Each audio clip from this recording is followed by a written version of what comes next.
Kidney. Kidney हा एक आपल्या शरीरातील खूप महत्त्वाचा अवयव आहे. सर्वात महत्त्वाचं आहे कारण किडनीचे जे रोग असतात ते आपल्याला समजत नाहीत किंवा ते आपल्याला या स्टेजला समजतात जेव्हा आपल्याला किडनीचं या तो ट्रान्सप्लांट करावं लागतं किंवा डायलिसिस करावे लागते. आपण आपल्या किडनीला हेल्थी कसं ठेवायचं किंवा काय रूल्स फॉलो केले पाहिजेत किंवा काय केलं पाहिजे ज्यामुळे आपल्याला हे रोग होणार नाहीत, हे सर्व आपण या व्हिडिओमध्ये पाहणार आहोत. नमस्कार. मी प्राजक्ता दंडिमे. मी फायनल इयर MBBSची स्टुडंट आहे. तर आजच्या भागात आपलं मेन गोल या फिर मेन मोटिव्ह हेच आहे की आपण आपल्या किडनीला हेल्दी कसं ठेवायचं आणि अशा रोगांपासून कसं प्रिव्हेंट करायचं. तर सगळ्यात महत्त्वाचं म्हणजे की मोस्ट ऑफ द जे डिसीजेस असतात, लाईक 100 पैकी 95 जे रोग आहेत किडनीचे, ते एकदम प्रिव्हेंटेबल आहेत. ते आपण टाळू शकतो. आणि 5% जे डिसीजेस आहेत त्यांना ट्रान्सप्लांट करणं किंवा डायलिसिस करणं हे गरजेचंच आहे. तर आज आपला मेन फोकस असणार आहे त्या 95 डिसीजेसवर ज्यांना आपण प्रिव्हेंट करू शकतो. जसं की डायबिटीज नेफ्रोपॅथी, डायबेटिक नेफ्रोपॅथी किंवा hypertensive kidney diseases, analgesic kidney diseases असे वेगवेगळे डिसीजेस आहेत जे आपण प्रिव्हेंट करू शकतो. आणि आजच्या काळामध्ये, आजच्या पिढीमध्ये हेच डिसीजेस खूप जास्त प्रमाणात वाढत आहेत. आणि हे डिसीजेस अशा स्टेजला येतात पेशंट दवाखान्यात, ज्या स्टेजला त्यांना डायलिसिस करावे लागेल किंवा त्यांना किडनीचं ट्रान्सप्लांट करावं लागेल. महत्त्वाचे गोल्डन पॉईंट्स म्हणू शकतो हे समजून घेऊया, ज्यामुळे आपण आपल्या किडनीला हेल्दी ठेवू शकतो. तर सगळ्यात महत्त्वाचा पहिला पॉईंट जो आहे तो पाणी. आपण आपल्या रोजच्या जीवनामध्ये पाण्याला बिलकुल निग्लेक्ट करायचं नाही आहे. आपल्या शरीराला ऑलमोस्ट 4 ते 5 लिटर पाण्याची आवश्यकता असते. तर तुम्ही आपल्या रोजच्या रुटीनमध्ये भरपूर पाणी प्या. किती पिलं पाहिजे पाणी? हा बऱ्याच लोकांचा प्रश्न असतो. तर पाणी इतकं प्या ज्यामुळे तुमच्या लघवीचा कलर, युरिनचा कलर जो आहे तो नॉर्मल येईल. नॉर्मल ट्रान्सपरंट पाण्यासारखा कलर येईल. ठीक आहे. म्हणजे आपल्या शरीरातलं जेव्हा पाण्याची पातळी कमी होते तेव्हा आपली किडनी जी आहे ती आपली लघवी थोडी कॉन्सन्ट्रेट बनवायला लागते. म्हणजे त्याच्यामधलं पाणी कमी करते. पाणी आपल्या शरीराला आवश्यक असतं, त्यामुळं लघवीमध्ये पाणी कमी जातं आणि मग त्यामुळं लघवीचा कलर चेंज होतो. येलो, रेड अशा कलरची लघवी व्हायला लागते. तर जेव्हा तुम्हाला अशा कलरची लघवी होते तेव्हा तुम्ही पटकन एकतर दवाखान्यात जावा किंवा ही वेळ येऊच देऊ नका. भरपूर पाणी प्या. आवश्यक तेवढं पाणी प्या. त्यानंतर सेकंड पॉईंट आहे की डाएट. आजची आपली लाईफस्टाईल जी आहे ती खूप टाईट रुटीन आहे. यामुळे होऊ शकतं किंवा आळस, ऑर्डर करून खातो किंवा जे उरलेलं आहे ते खातो. या गोष्टींमुळे आपण आपल्या डाएटची पूर्ण वाट लावलेली आहे. त्यामुळे लक्षात ठेवा की डाएट हा एक आपल्या शरीरासाठी सर्वात महत्त्वाचा पॉईंट आहे. तुम्ही जे खाता तेच तुमच्या बॉडीला मिळतं आणि त्यामुळे तुमची बॉडी तशीच रेग्युलेट करते. त्यामुळे तुम्ही तुमचं डाएट हेल्थी ठेवलं पाहिजे. न्यूट्रिएंट्स घेतले पाहिजेत.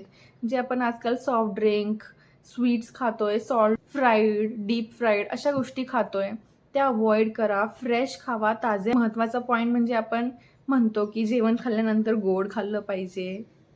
पोट भरल्यासारखं वाटतं. नाही, असं काहीच नसतं. हे फक्त आपल्या जिभेचे चोचले आहेत. त्यामुळे आपल्या शुगर वाढते, शुगर लेवल वाढते. गरजेचं नसतानाही आपण ॲडिशनल शुगर खातो. त्याचबरोबर ॲडिशनल सॉल्टही खातो, म्हणजे मीठ. म्हणजे जेवढं शिजलेलं आहे त्याच्यावरून मीठ टाकून खाणं हा एक सगळ्यात वाईट सवय. ही एक सगळ्यात वाईट सवय आहे. मीठ कमी पडतं जेवणामध्ये तर ते मान्य करा आणि खाऊन घ्या. वरून मीठ टाकून खाणं हे सर्वात मोठी चूक आहे. त्यामुळं आपल्या शरीरामध्ये अननेसेसरीली इलेक्ट्रोलाइटचं इम्बॅलन्स होऊन जातं. तर 5 ग्राम दिवसाला इतकंच मीठ आपल्या शरीराला गरजेचं असतं. 5 ग्राम म्हणजे कितीच असतं? चिमूटभर. तेवढंच शरीराला मिठीची गरज असते. त्यामुळं वरून मीठ टाकून बिलकुल खाऊ नका. त्यानंतर तिसरी गोष्ट आहे की एक्सरसाइज. एक्सरसाइज पण खूप महत्त्वाची गोष्ट आहे. मी चालतच जाते, माझा व्यायामच होतोय, तर नाही. तो व्यायाम नाही आहे. जोपर्यंत तुम्ही प्रॉपरली 30 मिनिट व्यायाम नाही करत, तोपर्यंत तुम्ही त्याला व्यायाम नाही म्हणू शकत. व्यायाम केलाच पाहिजे, ठीक आहे. म्हणजे इतक्या लेवलपर्यंत व्यायाम करा की तुम्हाला दम लागतोय. ठीक आहे, तुम्हाला दम लागतोय, तुम्हाला प्रॉपरली एक सेंटेन्स बोलता नाही येत आहे. या लेवलपर्यंत व्यायाम केला म्हणजे तुम्ही व्यायाम केला असा असतो. किंवा असं म्हणतो की चालत चालत गेलो आणि माझा व्यायाम होत आहे. नाही, ते फक्त टाईमपास आहे. त्यामुळे व्यायाम प्रॉपर करा. आणि व्यायाम पण एक आहे की ज्यांना दम लागतोय, ऑलरेडीच दमा आहे, अस्थमा आहे, असे काही प्रॉब्लेम्स आहेत, त्यांना व्यायाम नाही केला पाहिजे. म्हणजे इतका नाही केला पाहिजे. ठीक आहे, तर त्या गोष्टी वेगळ्या आहेत. पुढचा घटक आहे की ॲडिक्शन. दारू, खाणे, टोबॅको, असे सिगारेट्स, असे खूप सारे ॲडिक्शन आहेत ज्यामुळे आपल्या शरीराला खूप जास्त घातक पदार्थ शरीरामध्ये जातात. सिगारेट ओढणं किंवा फ्री रॅडिकल्स असतात जे आपल्या शरीरामध्ये जाऊन वेगवेगळे डिसीजेस करवतात.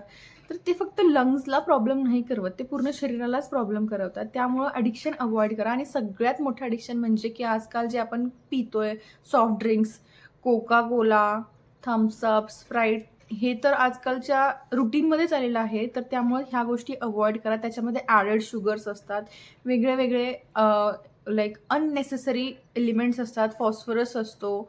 आणि आता तुम्हाला माहीत असेल की किडनी स्टोन होतो फॉस्फरसमुळं. तुम्हाला माहीत असेल की किडनी स्टोन कॅल्शियममुळे होतो. फॉस्फरस कॅल्शियमला अनबाइंड करतो, आपल्या बोनमधून कॅल्शियमला काढून घेतो, त्याची जागा फॉस्फरस घेतो. त्यामुळं हे सगळे प्रॉब्लेम्स होतात. ठीक आहे. त्याच्यानंतर सगळ्यात महत्त्वाचं ॲडिक्शन म्हणजे की आजकालच्या जनरेशनमध्ये पेन किलर घेणं हे खूप मोठी बाब झालेली आहे. म्हणजे थोडंफार काहीही दुखत असेल तर पेन किलर घेऊन झोप घेतो आपण. तर हे करणं खूप खूप खूप घातक आहे आपल्या शरीराला. म्हणजे आता हे सगळ्यात महत्त्वाचं म्हणजे महिलांसाठी आहे, हाऊसवाईफ आहेत, त्यांना सकाळी लवकर उठावं लागतं, सगळी कामं करावी लागतात. रात्री परत ते सगळं काम आवरून रात्री उशिरा झोपतात. तर ही खूप जास्त कॉमन रुटीन झालेलं आहे आणि परत त्यांना दुसऱ्या दिवशी सकाळी परत उठावं लागतं. मग त्यांनी आता सवय करून घेतलेली आहे की एक गोळी खा, पेन किलर खा, दुखणं कमी होऊन जाईल आणि मग परत कामाला लागा. हे आजच्या पुरतं तुमचं दुखणं कमी करेल, पण भविष्यात जाऊन तुम्हाला डायलिसिसच्या बेडवर झोपावं लागेल. त्यामुळं पेन किलर खाणं बंद करा. प्रत्येकाने बंद करा. स्त्रियाच म्हणून नाही, प्रत्येकाने पेन किलर खाणं बंद करा. म्हणजे तुमची आज जर पेन सहन करण्याची जी क्षमता आहे, जर ती 10 पैकी 5 असेल, तर पेन किलर घेतल्यामुळे ती 10 पैकी 1, 2 इतक्या लेव्हलपर्यंत कमी होऊन जाते. म्हणजे तुम्हाला सवयच लागते, पेन किलर खाल्ल्याशिवाय माझं दुखणं कमी नाही होत आहे. ते रोजच्या रुटीनमध्ये ॲड करायचं नाही आहे. जेव्हा तुम्हाला असह्य वेदना होत आहे किंवा तुम्ही मॅनेजच नाही करू शकत आहे, तेव्हा पेन किलर घ्या.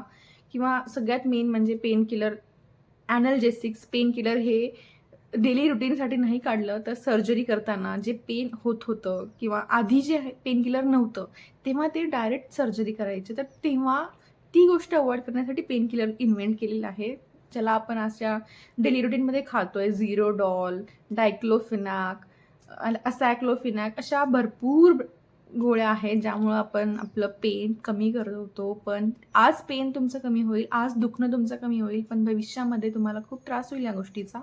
त्यामुळं पेन किलर घेणं बंद करा. त्याच्यानंतर डायबिटीज, हायपरटेन्शन असे रोग. डायबिटीज म्हणजे काय, तर आपल्या बॉडीमध्ये शुगरचं लेवल वाढतं आणि शुगर वाढल्यामुळं काय होतं, आता तुम्ही असं करा की ग्लास घ्या, ग्लासामध्ये खूप सारी साखर टाका. तुम्ही साखर टाकल्यानंतर ते खूप जास्त गाढ होऊन जातं, घट्ट होऊन जातं ना, पाणी नाही उरत. आपलं रक्त नॉर्मली पाण्यासारखं असते, त्याची फ्लुइडिटी. त्याच्यामध्ये साखर जास्त झाल्यामुळे ते घट्ट होतं आणि मग त्याला वाहायला त्रास होतो, ब्लड फ्लो खराब होतो किंवा कुठे कुठे जाऊन ते जमा होतं. आता जसं आपल्या किडनीला फिल्ट्रेशन होतं, तर तेव्हा पोर्स असतात ज्याच्यामुळं फिल्ट्रेशन होत असतं. तर तेव्हा ते फिल्टर नाही होऊ शकत किंवा तिथे ते अडकून बसतं. ब्रेन स्ट्रोक होऊ शकतो, किडनी फेल्युअर होऊ शकते. तर शुगर लेवल पण खूप मेंटेन असली पाहिजे. त्याचबरोबर हायपरटेन्शन. आता हायपरटेन्शनचं उदाहरण काय, तर असं हायपरटेन्शनचं आता डेली लाईफमध्ये कसं रिलेट करायचं, तर हां, आपण ड्रायव्हिंगची लिमिट दिलेली असते. पण जर कोणी ओव्हर ड्राईव्ह करतं तर आपण असं म्हणतो की आता हा गेला, असं बोलतो ना.